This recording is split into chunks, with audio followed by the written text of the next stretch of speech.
So you might be thinking, does faith actually have anything to do with your finances? Not in theory, but in real life, in your actual bank account, in the decisions that you make every single week? Right here. If you've spent any time in church, you've probably heard very different messages. Either money is the root of all evil and wanting more money makes you worldly or greedy, or you've heard the opposite. Name it and claim it. Believe for the miracle and watch the money appear. Well, if you're like me, neither of those ever sat quite right, because I'm 63 and I've watched both of those teachings play out in real women's lives. And here's what I've seen. The truth about faith and money is more practical and honestly more powerful than either of those extremes. So let me show you what the Bible actually says. Deuteronomy 8:18 doesn't say God will drop money from the sky. It says He gives you the ability to produce wealth. The ability. Now that means there's something He's already placed in you. A wisdom, a discernment, gifts, ideas, all of it. And your job is to steward it and steward it well.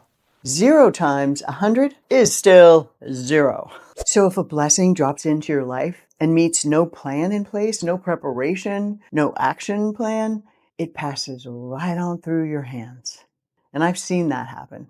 Women who pray faithfully but never build anything, not because God didn't want them to have it, not because God didn't answer, but because they were waiting for a miracle when He had actually already given them a method.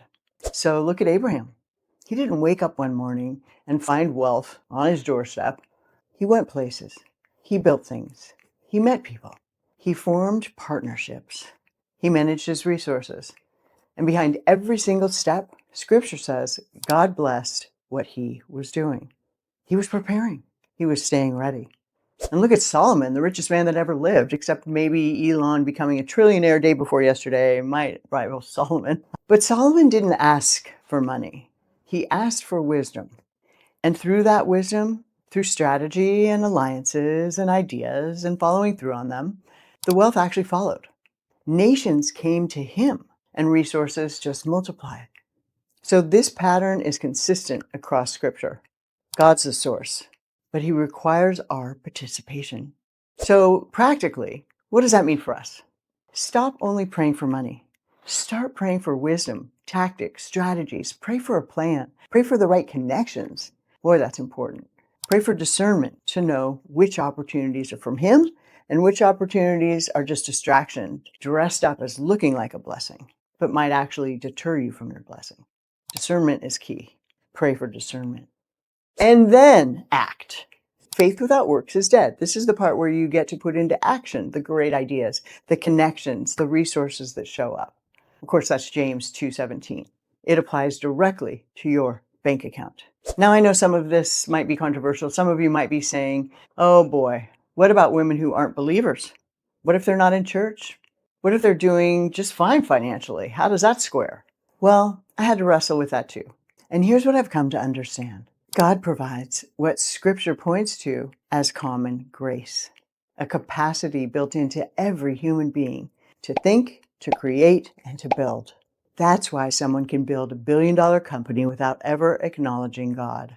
They're still operating on the ability He built into the humanity at creation.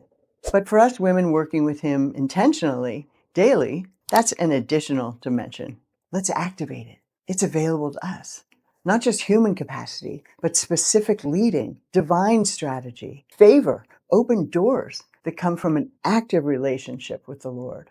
Because He's the creator of the universe and He owns everything. So friend, we don't have less access to wealth than the world. We have more. We just have to stop treating prayer like a substitute for preparation and start treating it as the foundation of preparation. Ask for Him to lead you in your calling. You're not waiting on a miracle. Well, sometimes we are. I've had a few. The miracle's already inside you. It's already in the ideas He's placed in you and in the gifts that He's given you, in the wisdom He promised anyone who asks.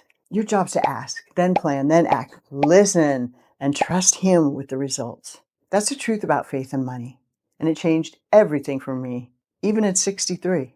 And if you want to go deeper with this community of amazing women that are actually doing what I'm talking about, and have the fellowship to do it together, the inspiration, the link's on the description. Or just say the word faith in the comments and I'll send it directly to you. I'm so glad you're here, sister. I'm excited to come alongside and help you build your abundant destiny. And if no one told you today, just remember, you are beloved.